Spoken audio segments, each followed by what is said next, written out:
present us today. Mr. Manson, may you please raise your right hand?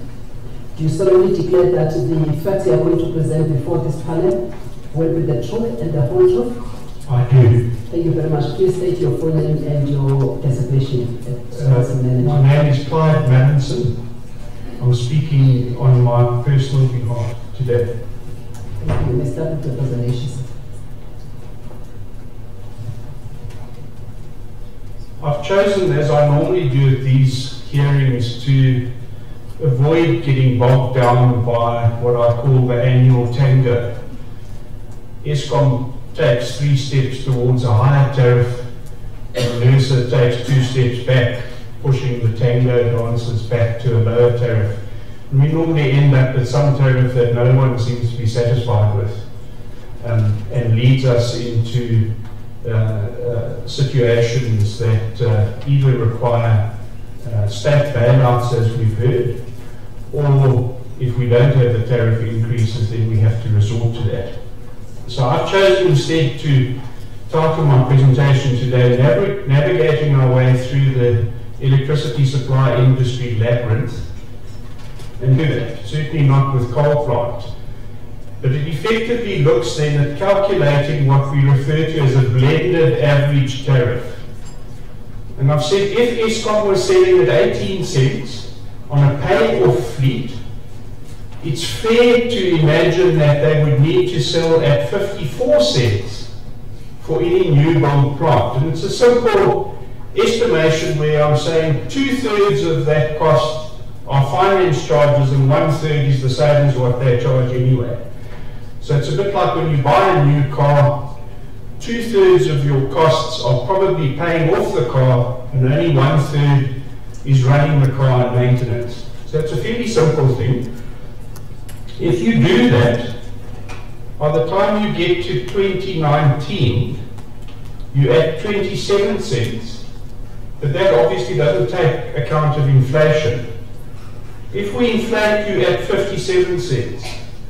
So our selling price today should be 57 cents if the new coal build was on budget. So you'll see from that first table it says on budget. Let's see what happens if you 3 times budget. If you 3 times over budget, exactly the same calculation ends up at 94 cents today, which just happens to be the price that I think we currently sell at, or Eskom currently sells at. To summarize then, if there was no new build, and we had known that there wasn't going to be an increase in demand, and we just looked after our old fleet very carefully, we could technically be selling today at about 39 cents, which is probably the number that Ted Brown keeps referring to. It's a bit of a dream though, because it's an old fleet with no new replacement, and it's all going to suddenly need to be shut down sequentially.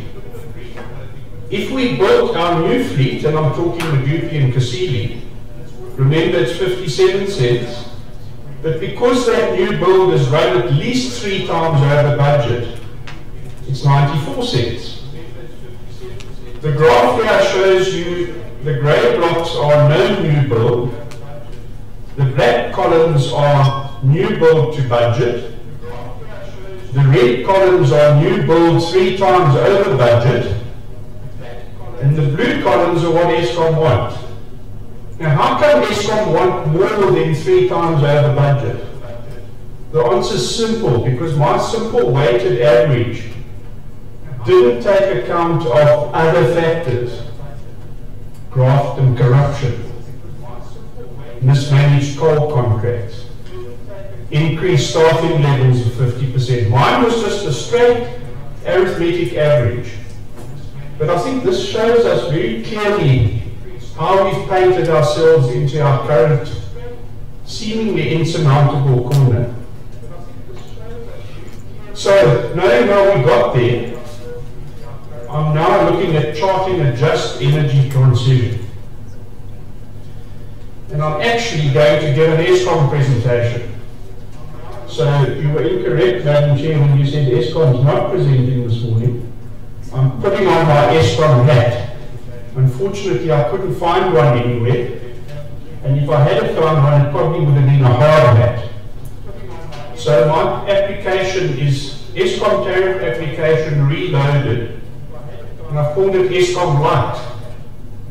Nothing to do with light, but something to do with fewer calories in the bottle.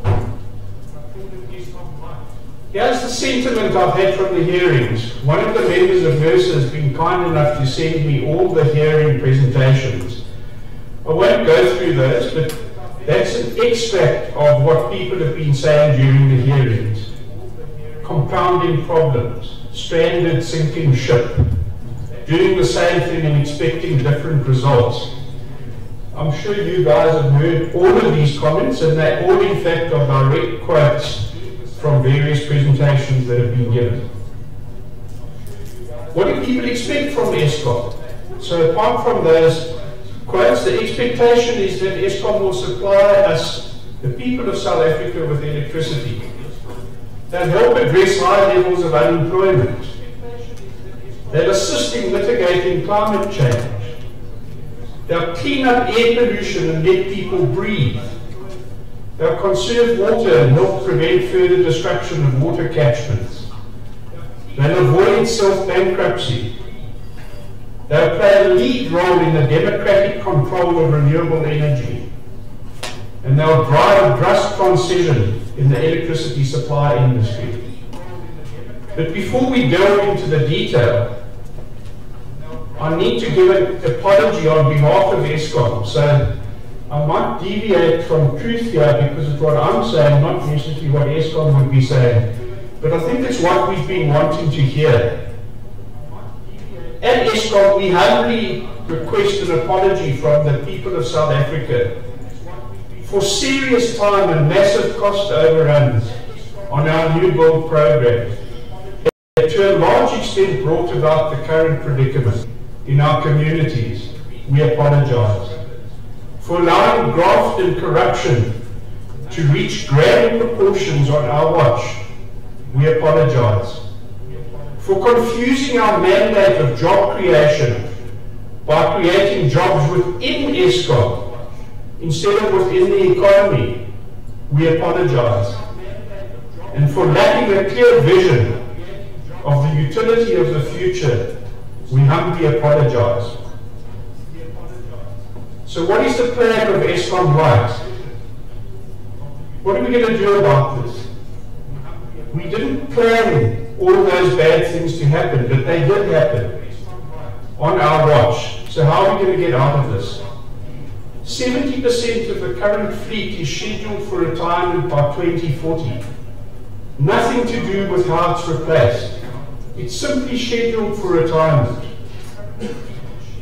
We're investigating the potential of an accelerated decommissioning because we've realized that this old plant is breaking down sequentially, and we may have to cannibalize some parts from some plants to keep other plants running.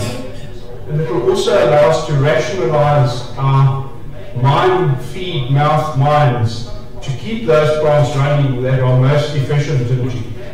We don't want to be sidelined and put on a 30-year slow death spiral where we handed new coal and nuclear, which we kind of know is never going to happen, and we sit back and watch creeping privatization take place. We believe we have a role to play, and we think the vehicle to do it is a new animal called Eskom Light, which is ring-fenced from Eskom and takes a lead role in democratization of the energy ownership.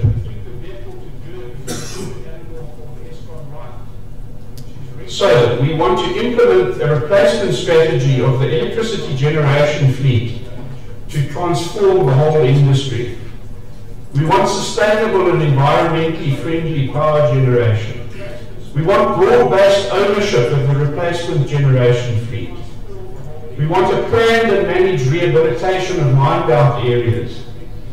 We want to attract local pension fund involvement, retaining major cash flow streams in South Africa, not ending up in the Canadian Teachers Pension Fund. We want to secure long-term electricity price stability. we've seen that our clients are as concerned about price trajectory stability as they are about price. We want to create more quality jobs than those that we lose. And we want to also aim at recreating jobs in the broader economy that have been lost over the years as we mistook our mandate. Here's our transmission grid network. You see the heart of the system is in Mpumalanga. Those red dots are the power stations. Turns out that's some of the best agricultural land in the country. The rainfall in Mpumalanga, where our power stations are, is higher, much higher than the norm for South Africa. So there's great potential for transforming some of those land areas back to agriculture. There's our fleet schedule. You've all seen this. It comes straight from Eskom. That's the fleet retirement schedule. You can see by 2040 we left with Majuba, Madupi and 4 units of Kusile. This particular analysis assumes that the last 2 units, especially if it's going to operate at energy efficiencies of 17%, probably aren't worth constructing. That's how we're going to replace it. You'll notice the replacement only kicks in from 2026, as per the IRP 2018 draft. We at Eskom are recommending an immediate and substantial build to replace the coal fleet as it slows down. No one seems to have spoken about that in these hearings. How are we going to replace retired coal fleet? We certainly can't do it with coal because we've seen that takes 10 years. We can't do it with nuclear because that takes forever. So how are we going to address the replacement of our poor old fleet that's breaking down as I stand here? That's how we're going to do it. There's the coal fleet retiring. We've basically got wind, solar, open cycle gas turbines and battery energy storage, which by the way is technically feasible and economically feasible these days, unlike one of the statements made. So there it is. You'll notice that in supplying, remember all we're doing here is replacing the retired coal fleet. And I just want to stress at this point that Eskom wants direct involvement of the replacement of its own coal fleet. The IPP program can deal with adding capacity should demand in the country grow. But this model looks at how we replace coal capacity and keep at least some of that replaced capacity within Eskom Light's jurisdiction. There's cumulative costs and revenues of the build that's required. We're talking about a build here of round about 2 trillion rands between now and 2050. That's wind, solar, open cycle gas and battery energy storage. The revenues coming from those build up as that fleet increases, and by about the mid-30s we net revenue positive. But this particular graph doesn't look at financing of that debt, it's just the actual capital. So obviously if you finance that debt, you've got a finance gap for about 7 or 8 years, and then you go into positive territory. So this area here needs to be financed with long-term debt. There's your crossover point, and round about here you've effectively paid off that debt, and that would be the scenario. This is job creation, just direct and first-tier supply job creation. It's broken into skilled, semi-skilled and unskilled, and it far exceeds the number of jobs lost on the closing of the coal-fired power stations and the closing of associated coal mines. Remember, just because you close a coal-fired power station doesn't necessarily mean you have to close the coal mine, because there are other options for coal, such as export. That's the same figures in a different format. Construction costs and operation and maintenance costs. The construction program, ladies and gentlemen and Madam Chair, will go on forever. For every 1,000 megawatts of coal you shut down, you need to construct 3,000 megawatts of renewable plus about 1,000 megawatts of open cycle gas turbine, plus battery energy storage. And it's a bit like Hogan painting the Sydney Bridge. By the time you get to the end of the bridge, you have to start at the beginning again. So this is an ongoing construction program that won't cause the same headaches that will be caused when construction at Medupi and Kasili end, and you release 10 or 20,000 construction workers into an economy with no chance of having any further jobs. So we looked at the Eskom pension fund. It's the one good sign on the horizon. The Eskom pension fund is actually running positive. It's 18% overfunded. I'll come back to why that's important. Madam Chair, I'm lying with this graph because I couldn't get figures from Eskom. I made them up. So this is a figure of the number of people working at Eskom and the ages of those people. So there's a cumulative frequency on the bottom, 100%, and it tells you people start working at 18 and they end at about 65, and the average age of workers at Eskom is just over 40. Now I don't know if that's correct or not, but we undertake at Eskom to produce similar graphs to this for every coal-fired power station in our generation fleet, so that we can look at the impacts of closing those coal stations, how many people would choose to take retirement, what skill levels they operate at, and where they can be placed in a construction build to replace those coal-fired power stations. I should stress that the majority of the build we're advocating will take place in Mpumalanga. The solar irradiation there and the energy yields are surprisingly only 10% less than in the Northern Cape. But guess where the transmission infrastructure resides? It's like the heart of the system. We don't have to build any new transmission to be able to evacuate renewable energy from Mpumalanga. Here's Eskom Fund. I see suddenly I've picked up the attention of my Eskom colleagues. The Eskom Fund returns. The last year they didn't do particularly well. They were targeting 10 or so and they got 2%. But you'll be pleased to know over a 10-year period the average return of the Eskom pension fund is 10.5%. So we want to look at funding backed by national treasury or private sector backed power purchase agreements. A mixture of both of those will be good so as not to place additional contingent liability on the country's fiscus. We need 3,000 megawatts per annum of new build of wind and solar starting yesterday to replace the retiring Eskom coal fleet. Most of those plants will be built in Mpumalanga, and the allocation will be to Eskom, trade unions, selected pension funds, developers and local communities. Power purchase agreements from blue chip private companies or the fiscus, typically 20 years, increasing annually at CPI. Indicative pension fund coupon returns of greater than 12%. You'll notice that's 2% higher than what the Eskom pension fund is currently returning on a 10-year basis.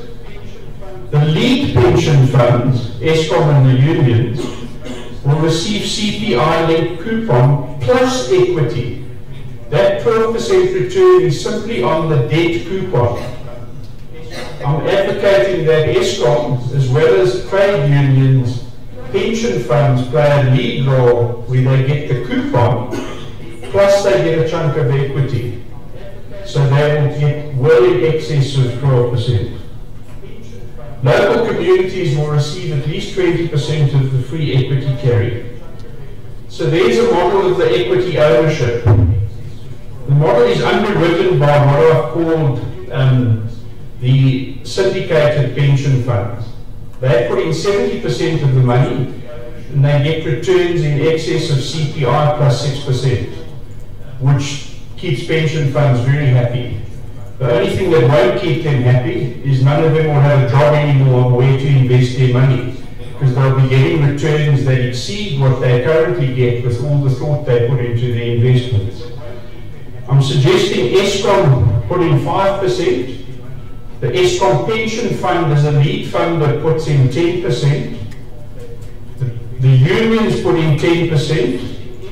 And then the lead developer puts in 5%. That lead developer, by the way, could be one of the unions or one of the Eskom pension funds. Whoever chooses to be the one who takes environmental risk in terms of venture funding. The equity split is 20-20-20-20.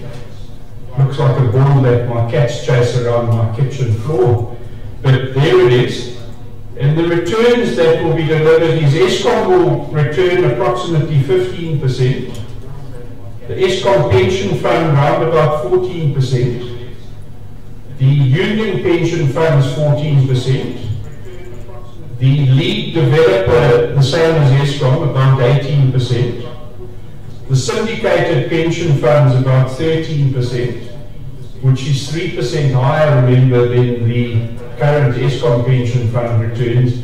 And it would be very interesting to compare these figures to returns typically gained by the government employees pension fund through PRC investments. But that's another story. The local community get an infinite return. Unfortunately, financial internal rate of return mechanisms don't work well if you don't put any equity in. You can earn 1 cent and you get an infinite return. The project as a whole returns about 13%. The net present values are as shown, and you can see now the anchor pension funds get the bulk of the money in terms of where the cash flows flow to. Now we all know that we've got trillions of rands locked up in pension funds in South Africa, chasing its tail at the moment. So the supply of power purchase agreements to take power that will replace power that Eskom is losing through closing down its coal fleet is an obvious proxy. So to finish then, the location of the new plant and mine site rehabilitation. I've said this, the majority of the PV farms will be constructed on or near retired coal-fired power stations or on old retired mine sites. The old mine sites will be apportioned into what I've called right-sized sections, each section anchored by a solar plant. This facilitates land reclamation and rehabilitation. The reclamation and rehabilitation is also funded by mine rehabilitation funds. I've checked with the Department of Minerals and Energy. There's about 17 billion available for reclamation of old coal mines in Mpumalanga. If we don't get our hands on that quickly, there might not be 17 billion if we look again, if we blink. Surface land rights of mine dump areas should be transferred to local communities in the spirit of land redistribution. I can promise you there's no mining companies in South Africa that particularly want to hang on to the land rights of the areas that have been mined out already. They probably want to get rid of them as quickly as possible. Retired coal-fired plants can be refigured to house open-cycle gas turbines. And it just so happens there's a gas pipeline in from Mozambique feeding into Secunda. So it's also the correct sort of area to take on board open-cycle gas. I must mention that in my modelling, the open-cycle gas turbines only run for 3% of the time, but they provide the 15% regulatory backup at any point in time to the system. Battery storage should be constructed and located at grid optimal locations. And then just finally, I'm suggesting that Mpumalanga pilot electric mobility. The distances between cities and commuter routes in Mpumalanga is ideally suited for electric vehicles. And each of the PV farms on retired mines can have recharging stations in place. So, contrary to what one might have thought, Mpumalanga can take a lead in becoming the first province, perhaps in the world, to be dominated by electric mobility. Thank you. Thank you very much, Mr. Mr. Malinson, for the presentation. I just want to check if my colleagues will have questions for clarity. Mr. Ford. Thanks, Mr. Malinson. We presented kind of a blue sky thing. But, you know, for me, it didn't really give us much information on your view of the current application before us. This might be something that might be a future kind of process, but your slide number 5 essentially gives us 3 scenarios of what the current is. Are you supporting any of those? What is your position on the current application? I'm talking about the MYPD before us. Thanks. Mr. Lewis. Thank you, Madam Chair. And thank you, Mr. Malinson. I was going to ask the same question. However, given that my colleague has already asked it, have you shared some of these ideas with us at some point? I think some of these could be useful if you share, or maybe you are using this opportunity to share this with us. Thank you, Mr. Lewis. Thank you, Mr. Johnson. I think primarily to cover what my colleagues have asked, but just to emphasize the issue of your scans to the applications that are currently at hand, to say what is your position with regard to them, and to just expand a bit on your slide 5. Yeah, I think if you can show me on the slide 5, because it kind of indicates the various options. I just want to know where to stand with regard to that. Thanks very much, and thanks for the questions. I was hoping that, although it may seem like blue sky, we desperately need to plan the replacement of the shutting down coal fleet. No one seems to have looked at that as an issue, and it's of paramount importance. So on slide 5, I indicated what the pricing would look like, and what I've shown is that the pricing looks like it looks like, basically because of the over-expenditure on Medupi and Kasili. By increasing those amounts threefold, so Eskom's tariff application at the moment is directly one-to-one correlated with the debacle of Medupi and Kasili. And everyone knows that, but this highlights it rather succinctly, I think. I've spoken at many hearings before, and I've said that the problem about discussing what tariff increase should be offered is that it doesn't work to pour money into a leaking bucket. And so this proposal says that any tariff increase should be used to finance Eskom Light, which is a split-away subsidiary which actually has ownership with a young, new, vibrant board looking after a growing portfolio of renewables that replace the closing down coal fleet. So I guess what I'm saying about the application is that we are arguing about 19/6/0/12%, and I get the feeling that we might be missing the picture of what's about to happen. And we know, I don't know, how Eskom are going to supply electricity as the old coal fleet continues to slip a disc here, run out of brake pads there, pop a turbine here. And we've heard that Medupi is operating at 60%, Kusili is operating at 17%. Where are we going to get the replacement from?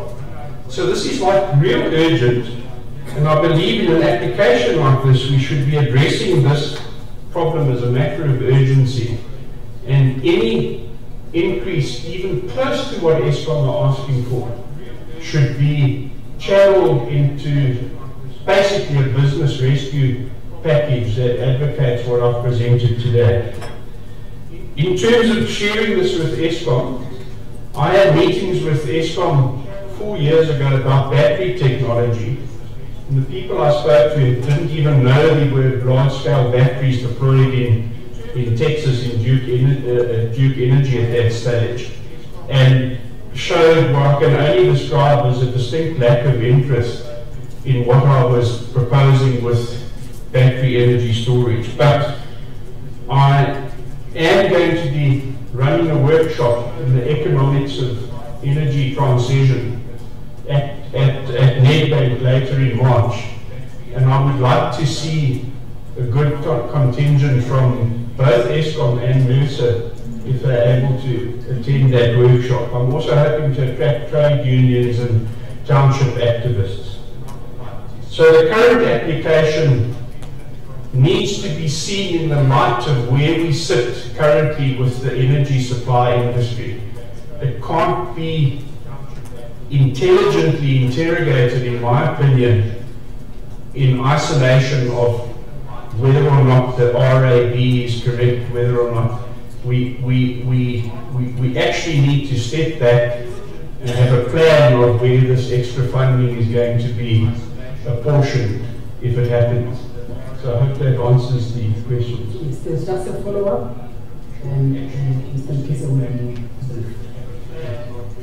Thanks, Mr. Manson, for the response. I would request that you, in writing, you send forth your comments or views around the actual tariff, because there is what you have seized with now in terms of, as you've already indicated, that the new bill is 3 times the budget, which means that there should be some adjustment that takes into cognizance that you cannot make the consumer pay for the mistakes of the licensee in this case. So just be able to comment. I would like to get your comment on that.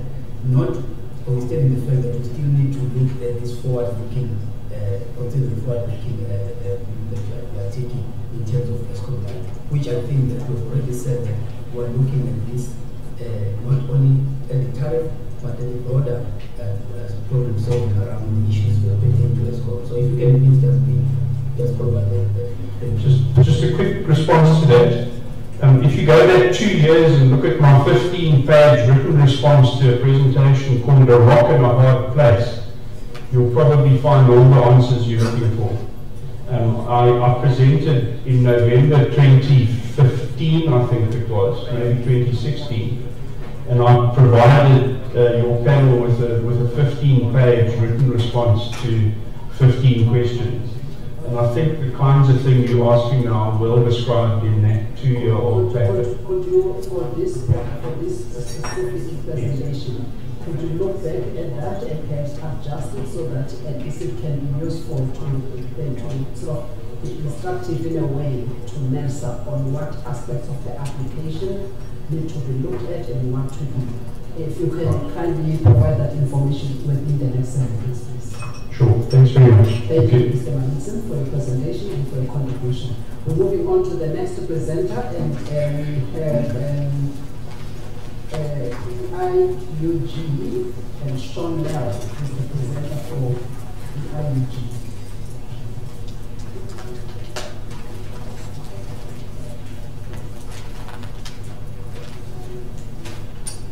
May you please raise your right hand? Do you solemnly declare that the facts you are going to present before this panel will be the truth and the whole truth? Please state your name and your designation at EIUG. My name is Sean Lau. I'm the Program Director for the Energy Intensive Users Group. And you may commence with your presentation, sir. Just some background to who the Energy Intensive Users Group is. It's 31 of South Africa's largest energy consumers in the country. We employ almost 700,000 people in South Africa, contribute 22% to South Africa's GDP, and represent a significant proportion of both mining and manufacturing sectors in the country. As you can see, electricity cost as an input cost represents a significant portion of costs for our companies. In the agriculture sector, over 7%, mining and quarrying over 30%, manufacturing 15%, our gas and water supply customers over 20%, and then the transport over 11%. So electricity is a significant component of our business going forward. And one thing we've heard over recent times is the link between the importance of Eskom to the community, to the economy, and to the industrial sector. But I think one thing we haven't heard enough on is how important the consumer itself is to the survival of Eskom. And we tend to overlook that all the time. So hopefully today I can bring the perspective of the customers here. It's widely accepted that South Africa is at a tipping point in terms of the impact of electricity prices on economic growth and sustainability of the manufacturing and mining sector. And I think this is vitally important because those sectors are the most labour-intensive sectors in the country and the most absorptive of unskilled labour, where there is a significant unemployment crisis in the country. Our analysis and the analysis from the Mineral Council, which you've already heard from, to show that the impact of Eskom being granted what it's applied for will be immediate, catastrophic, and irreversible damage to the economy and to the industry. And that's going to have a blow-on effect in terms of employment and in terms of the pain that people will feel going forward. While we recognize that electricity prices is not the only component that was mentioned in the Eskom presentation yesterday, what we have to recognize is that primarily electricity price was a competitive advantage that South Africa enjoyed over our trading partners in the rest of the world. That has been significantly eroded over the last 10 years. This has been additional to the regulatory burden that's increased. So the traditional advantage we had in being an export market is being eroded by these unaffordable prices. These factors have a dual effect. What it does is it stops expansion. In other words, we cannot grow the economy and we cannot grow employment despite as many job summits as we wish we could have.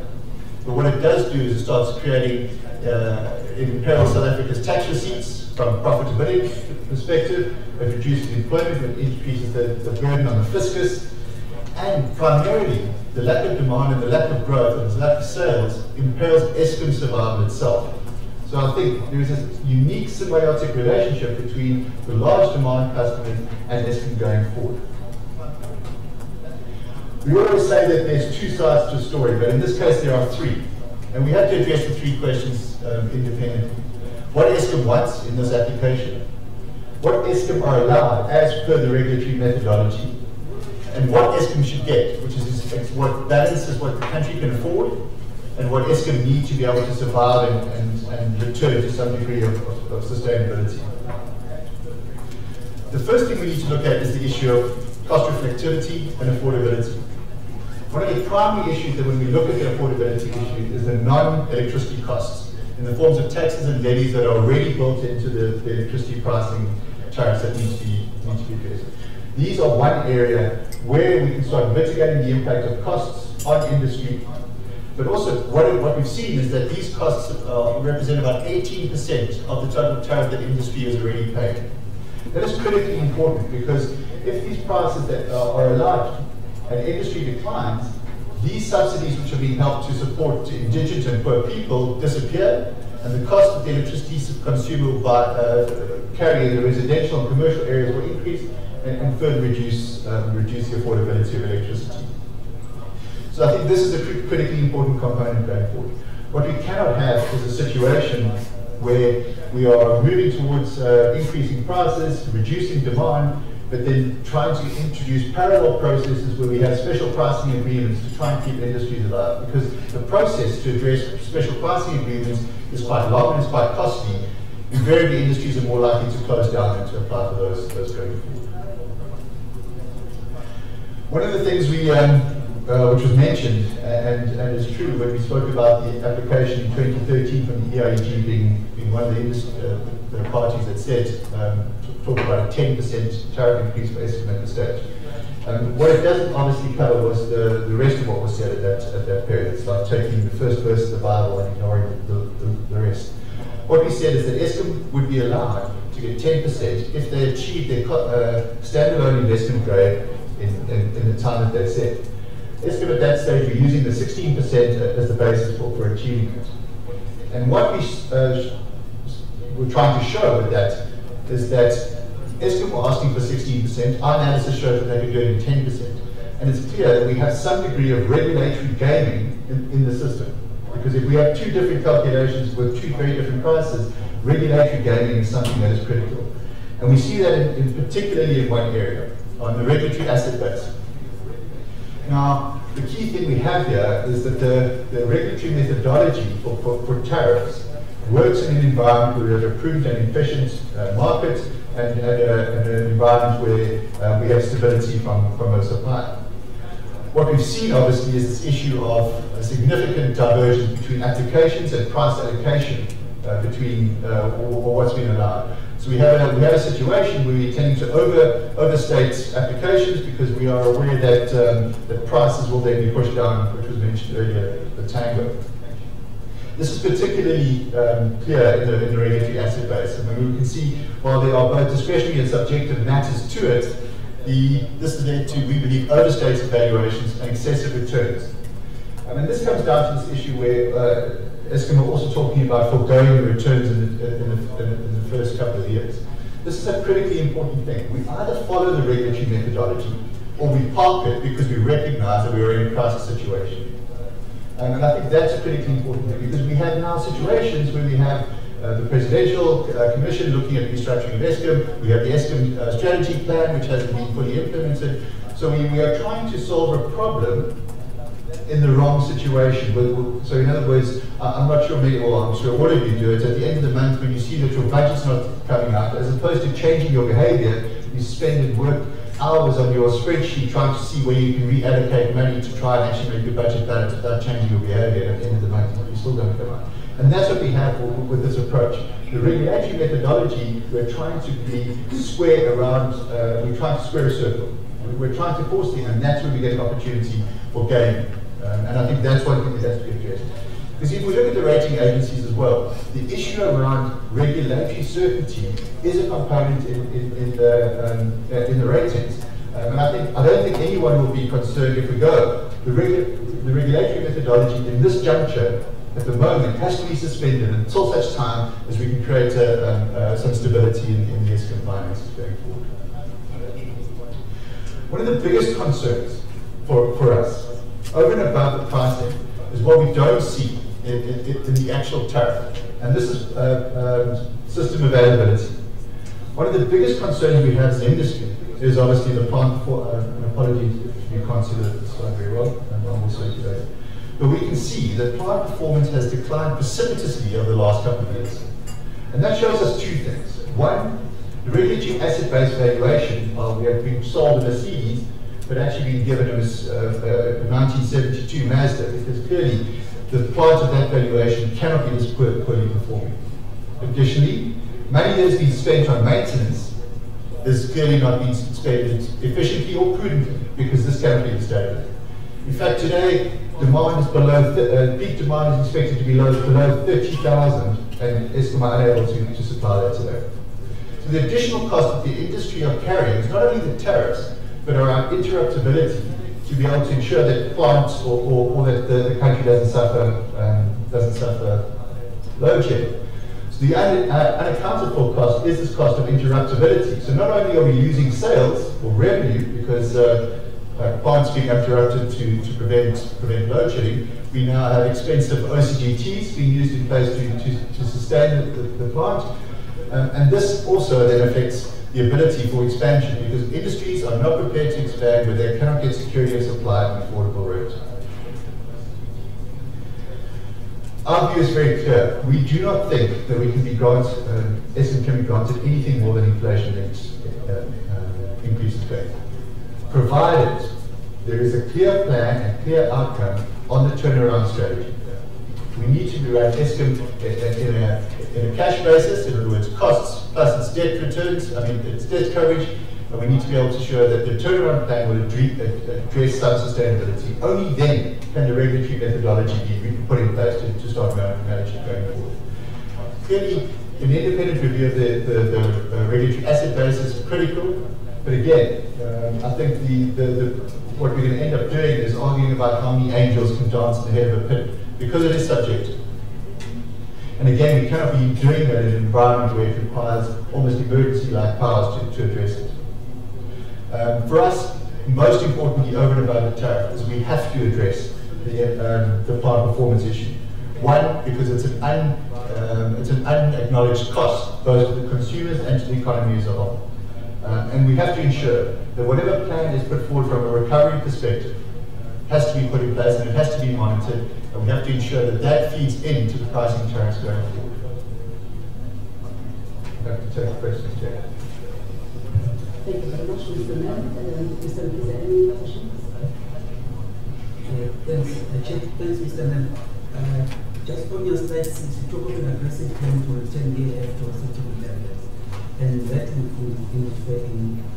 require some funding and in turn a higher target. That's not going to be a comment because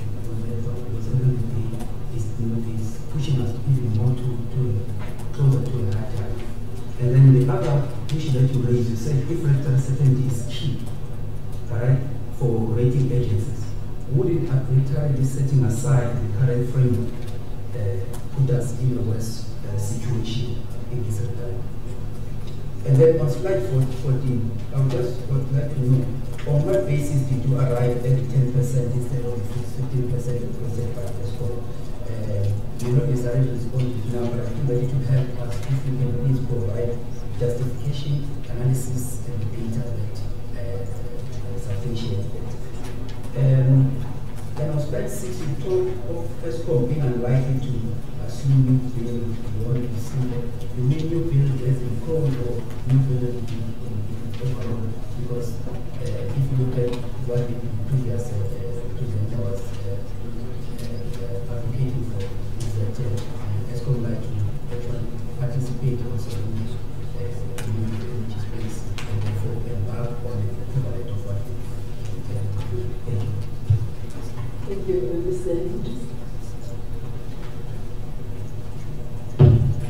Thank you, Madam Chair, and thank you, Mr. Nell.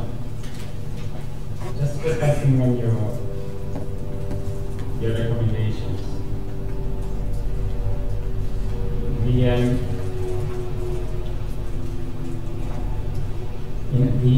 But obviously the first one that you're not putting on there is that we suspend the regulatory methodology. So it's the assumption that we then only give this inflation-linked increase in the interim and over what period of time. I think yesterday we heard from Busa, who said that they would prefer a more certainty for planning, with just a 1-year inflation-linked increase provide industry with that level of certainty. And the second issue just that arises out of the regulator said the policy is that determines the methodology that we use. It's actually been set out by the Department of Energy. It's actually in the electricity pricing policy. And it may take a while to do this adjustment. Are you suggesting that we find a way to not apply the policy? And you looked at index replacement cost earlier on the slide. Not replacement cost, index historical cost. I think what's like 6 is that index historical cost. Are you suggesting that we, as a regulator, we should ignore electricity pricing policy and then perhaps do that on the basis that we are in special circumstances? So that's the second question. And then the next one is just that relates to the third bullet point. You've seen in ESCOM presentation, I assume that you were here yesterday. They've actually revised the application on the basis of the actual plant performance. So they're saying, perhaps have a look at reality. They never achieved, they said they do not expect to achieve energy availability factor of 80%.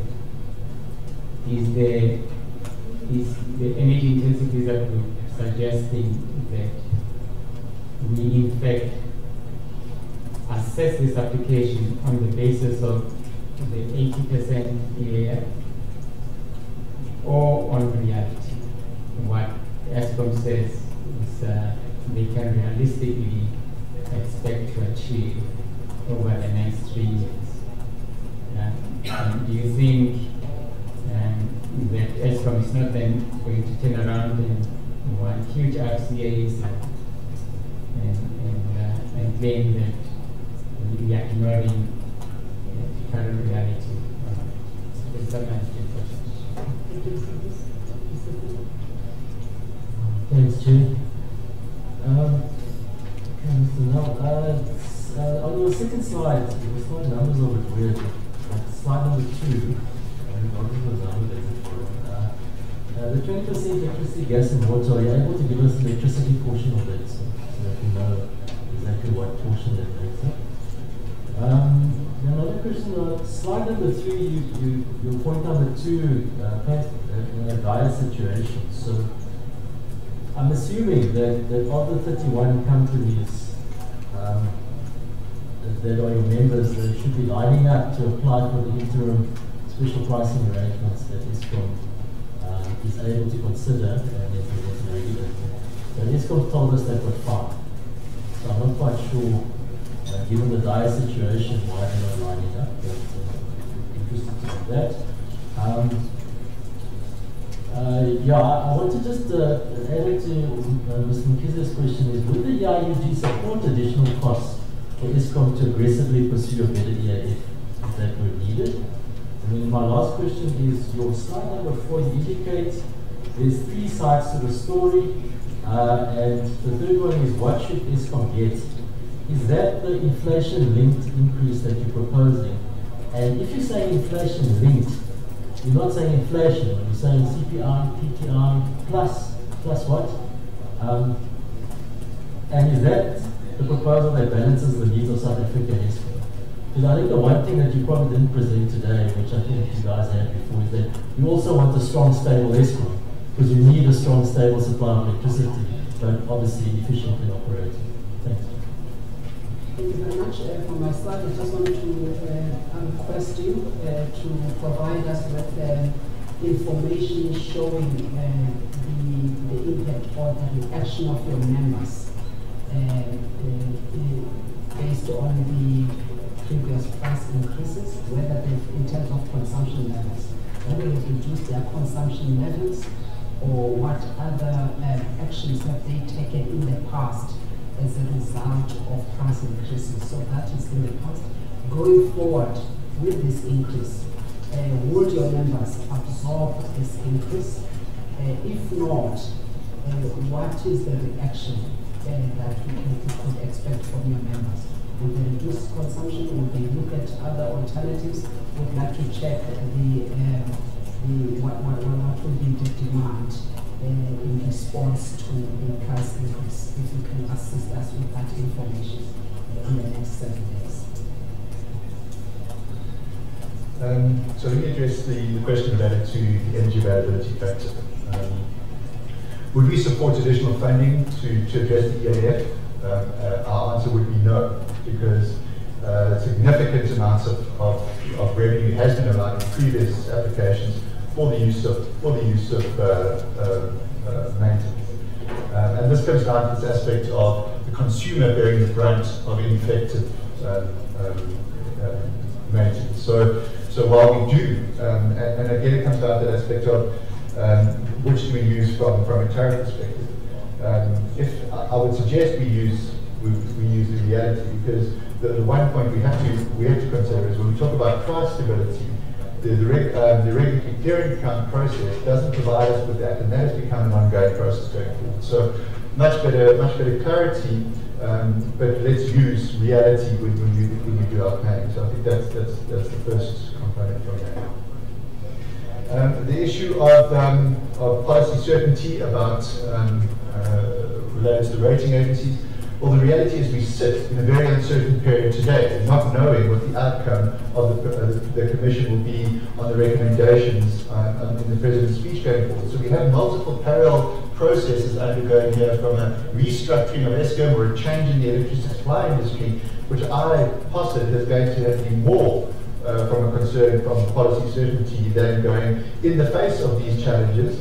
We don't think that a 5-year or a 3-year price application is going to be necessary until such time as we have clarity on what the structure and nature of the turnaround structure will be.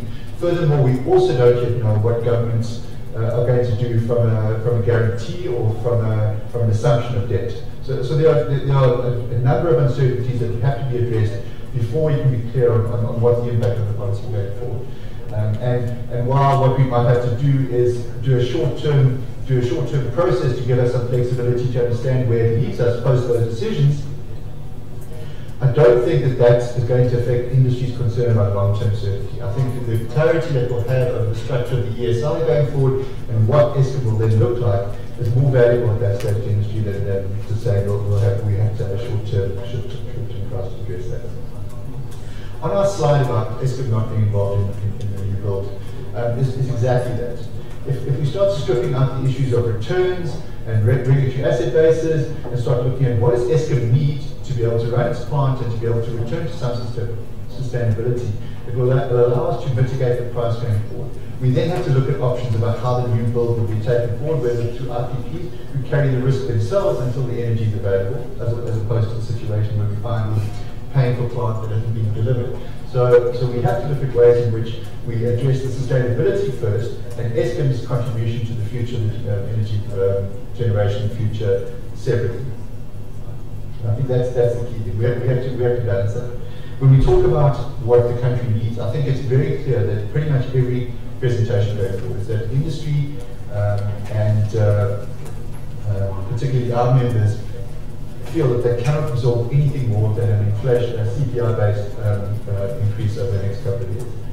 And the reality is, why have they not applied for the special pricing agreement? So, like we said, several have. But it takes a significant amount of time and cost to be able to do that. And what industry does in the face of increasing pressures, it looks to cut costs in all other places. And this is what we don't see from a pure electricity pricing perspective.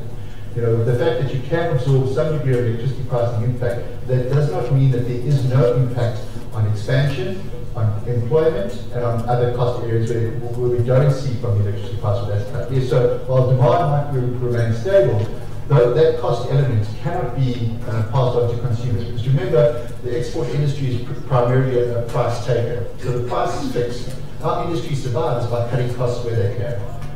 So that's why we don't see maybe a decrease in demand. But what you would have seen since 2008 is the majority of members have exhausted all opportunities for energy efficiency programs, have exhausted all opportunities for waste heat conversion to electricity, to fuel switching. So we've reached a point now where the ability to absorb those costs without impact has declined precipitously. In terms of our analysis on the 10%, we're more than happy to re-provide it. It was provided at the 2013 hearings, and we're more than happy to resubmit it so that you have that. And what it also shows is we did a study of returns of utilities, of 131 utilities across the world, and what their returns were. So there is a significant amount of big data in there that we will welcome to support us to explain the question.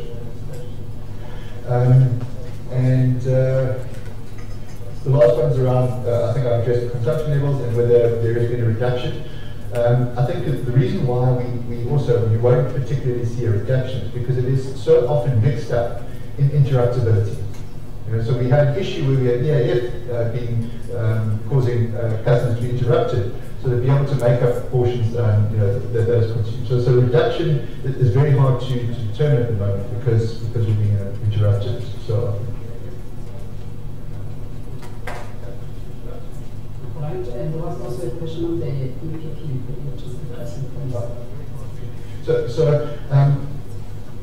And this is an important thing. We talk about the electricity pricing policy, and we only seem to talk about it in certain cases. In other cases, we ignore it. For example, the electricity pricing policy says that it should be cost effective. There should be no taxes and levies and extra subsidies in it, or they should be transparent and separated out. So if we apply the electricity pricing policy, we should apply it completely or not at all. So, and again, the electricity pricing policy was built for an environment where we are not in a crisis situation. So I think we do have to recognize that this is not business as usual. And yes, we do have to then probably engage the Department of Energy to ask for a waiver on addressing some of those issues.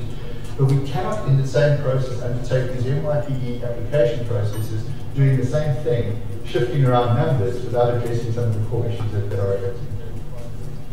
we will also request you to then give us your further input in respect of some of the provisions of the EPP insofar as the revaluation of assets is concerned. Particularly if you're looking at the earlier presentation by Mr. Marlinson, where you look at the old plants and then you put revalue them as if they will perform as new plants, but you look at the EAF, it has deteriorated and you're not getting the same volumes that you used to get, yet the value is quite high. Can you give us some further input on the revaluation of the plants? That provision of the EPP, to what extent does it contribute to some of the challenges that we are facing? I just want to make one last point which relates to whether you accept high prices for the and we said that, but what we have done, and we do work very closely with Eskom, is our members have always committed to provide additional technical skills or support to Eskom in trying to address some of the issues they have with the maintenance program, and that remains a standing government option. Right. Thank you very much for your input. We look forward to further information, including the study that you referred to. Thank you very much. We take the next presenter, the speaker of the place, Mr. Beach. We've got Aluminium Federation of South Africa, and we have Muzi Manzi.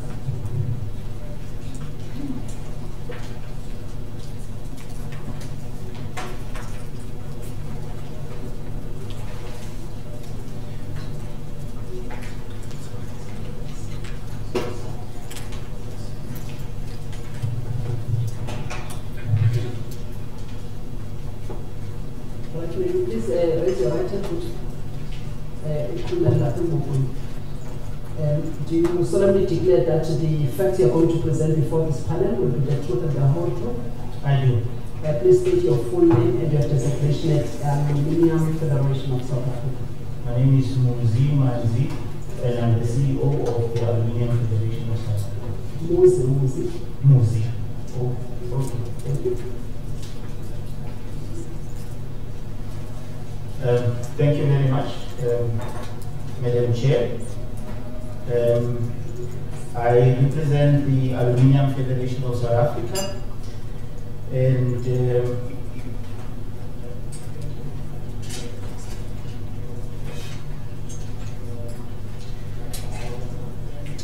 the overview of my presentation is as follows. We'll give a little bit of background about who we are, and go on to provide a summary of what the aluminium industry in South Africa looks like, and provide a little bit of a historic perspective, and we'll go on to give a few recommendations on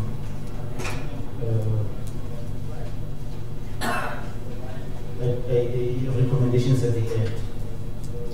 The Aluminium Federation of South Africa was formed in 1981, and we currently have 85 members, amongst them members of the EIUG, who are amongst the top energy users in South Africa. Our main aim really is to promote the use and growth of the aluminium industry in South Africa, to promote the use of aluminium, and to defend the interests of our members, and also to implement the South African Aluminium Industry Roadmap, which is a collaboration between ourselves as AFSA, the Department of Science and Technology, the CSIR, and the Department of Trade and Industry. And key deliverable outcome of the South African aluminium roadmap is to increase or double the production or the use of aluminium in South Africa by 2030. Just to give you an indication of the setup of the South African aluminium industry, we have a huge aluminium smelter located in Richards Bay, which is the anchor of the economy of that region, imports alumina and processes it to produce those products as indicated on the right-hand side, which include extrusion ingot, rolling slab, some primary foundry alloys, wire rod, used in the construction or in the manufacture of aluminium conductor, which is used by Eskom in the main. And we have another process whereby all these processes generate scrap, and some scrap emanate from end use, finds itself into secondary smelters who then process those into secondary or foundry alloys, which are then used to manufacture other components used throughout the industry. We continue to sort of indicate the areas in which aluminium is used. In one way or another, all of us have encountered the use of aluminium in several areas of our lives.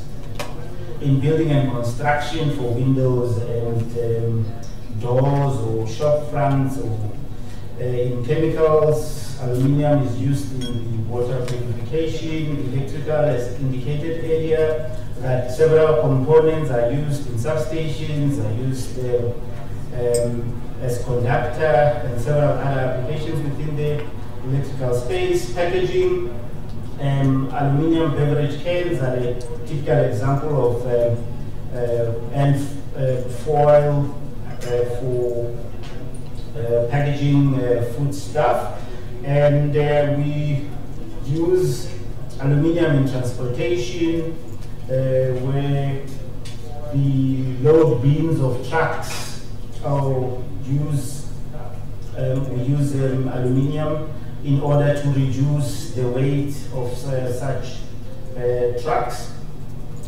And in automotives, we also supply engine parts, body parts, and in aerospace, military and defense, and in steel production, we supply aluminium product for use as deoxidants.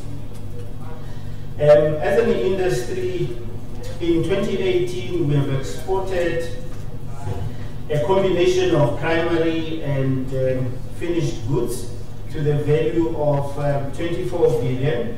We maintained a positive trade balance or surplus of 16 billion. We are estimated to employ amongst the 85 members, together with the other members, or rather other players within the aluminium space who are not necessarily our members, in order about 13,000 people. And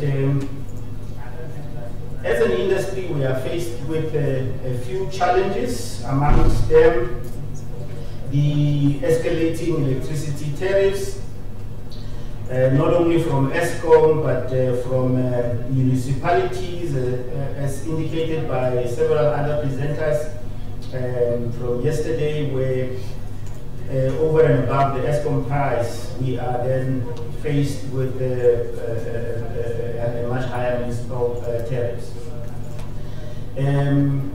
We also are faced with the challenge because the primary smelter in South Africa serves as an anchor for the entire downstream industry, which receives its metal from the aluminium smelter. We are faced with a challenge whereby we are awaiting a decision on the extension of the electricity contract, because as indicated in our roadmap, we would like to double production, and we are constrained by that because the primary smelter cannot commit to a long-term delivery of liquid metal to producers in order to facilitate downstream processing. We are also faced with high rail and port charges, and several presenters have alluded to this. An unstable currency, as you can imagine, that we are playing in a big way within the export space. The issues relating to the proposed carbon tax. As an aluminium industry, we have seen closures of close to 45 aluminium foundries in the past 10 years. And we, or rather ourselves, together with the steel industry, although we are sworn enemies, but when it comes to these challenges, we are almost connected at the hip. If you look at that 45 number of foundries that closed in the past few years, you can almost multiply that number by 3, and that will give you the number of foundries or steel producing entities that have shut down in the past 10 years or so. And we are also faced with a global aluminium overcapacity as a result of China having built huge capacity in the past few years, and as a result, resulting in the prices of aluminium in the market being depressed. Yes, so those are some of the challenges that are facing us. Electricity plays a very significant role in the life of the aluminium industry. We seeing that it contributes between 10 and 38% of our production costs, depending on where the company is situated on the value chain as indicated earlier. At the primary smelter level, close on 38%. At, say, a foundry level, close on 10%. We need electricity to maintain or keep the upstream smelter very sustainable, so that it is able to provide us with remelt ingot as well as liquid metal in order to stimulate the downstream industry as called, or rather as the aluminium roadmap calls for doubling up by 2030. What we are seeing from a historic perspective, some of the numbers, if you look at and I mean, those numbers were taken directly out of Eskom's very own annual report, which shows, I think if you plot it, it looks like it's a straight line. But we're seeing that in 2005, close on 256,000 or 57,000 gigawatt hours of electricity were sold at 16 cents or so per kilowatt hour. And the GDP of South Africa at that time, according to Wikipedia, was sitting at that level. And we then take another snapshot in 2008. That's where we are, showing really a decline in terms of the number of units sold by Eskom, according to Eskom's very own assertion. And the GDP of the Republic had gone to that 581 billion, so to speak. And in the latest annual report, they say 212,000 gigawatt hours were sold to some 6 million customers or so, and the GDP of the Republic standing at 765 billion. And that represents a 63% increase since that number of 468. And somewhere in the past I had read that the increase in electricity sales is a clear indication of the growth of an economy. And that cannot be that Eskom in that period really has not only stagnated, but the sales have really reduced. And that leads them to over and over coming to the regulator asking for more money because the sales are dwindling and the costs are rising, and they just have to find a way to sort of fill the gap. And we are saying from an aluminium industry, okay, before I go on to the... Mr. Manzi, I think you have to pick up the pace of the slide. I think you spend more than 5 minutes on each slide, and you've already exhausted your 10 minutes. I'm giving you 5 more minutes. Okay, thank you. I'm wrapping up, Madam Chair. In that period, okay, a snapshot again from 2008 to 2018, we have seen, I think that figure we had punted it before, that we have seen a closure of about 45 of our own foundries and a lot more steel producers or foundries in the process. So this is what we're saying is a spiral that Eskom is facing, that it's on a downward trajectory, and if nothing is done to reverse the situation, we will not have, as EIUG had indicated earlier, that we need a stable Eskom for our industry to survive. By way of recommendations, Madam Chair, we say, considering the RCA together with the MYPD for increase request, others have put it, when they combine the two, at 70%. We say, oh, if you look at MYPD, it's 56%. If you look at the revised 17, 15, and whatever number, it works out to 56%. We say Nersa should reject that, and possibly, if anything at all, they should get a CPI-related increase. We say that because our view is there are opportunities for improvement within Eskom, and they need to then vigorously implement those in order to become competitive. And we also say, insofar as the RCA is concerned, we are saying maybe we should offset that with the 19 billion irregular expenditure that they have recorded, and that would most probably draw a line in the sand for Eskom to say, as a country, we are no longer, we will no longer allow them to continue with business as usual, the kind of graft and malfeasance that is setting in the organization, and for them never to return here unless they have zero irregular expenditure for RCA application. So if we say for future, you need to then ensure that you clean your house in order to even set foot here for more money.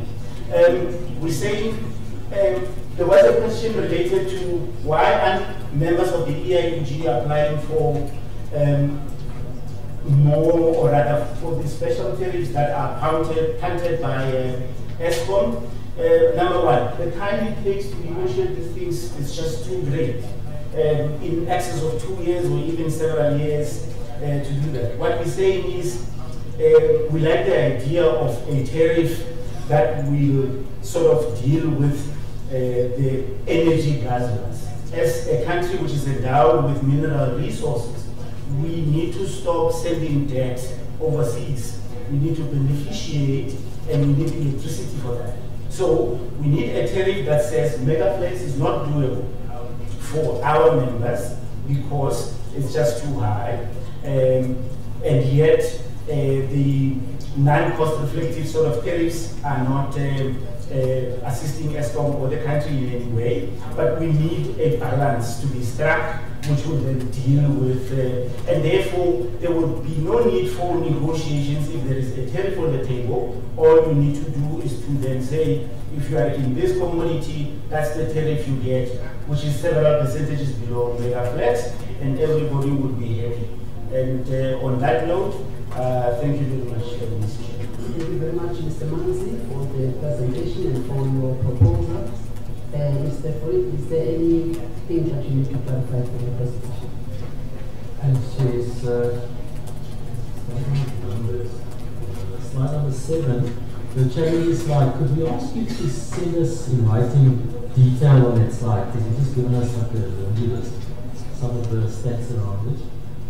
You've also indicated on one of your slides that electricity makes up between 10 and 38% of input costs, but you haven't indicated the proportion maybe of your members or the consumption sitting at 10% and the proportion at 38%, because it's a really wide range. Yeah, the question you answered from the previous presenter that you asked him, how many of your members have actually applied to ESCOM for this interim special pricing arrangement? It's one thing to lament the long time it takes, but if you're able to provide us with any information that says, this is the number that's applied, and this is the amount of time it's taken, and then you can make other representations to have that process speeded up. But I think I'd like to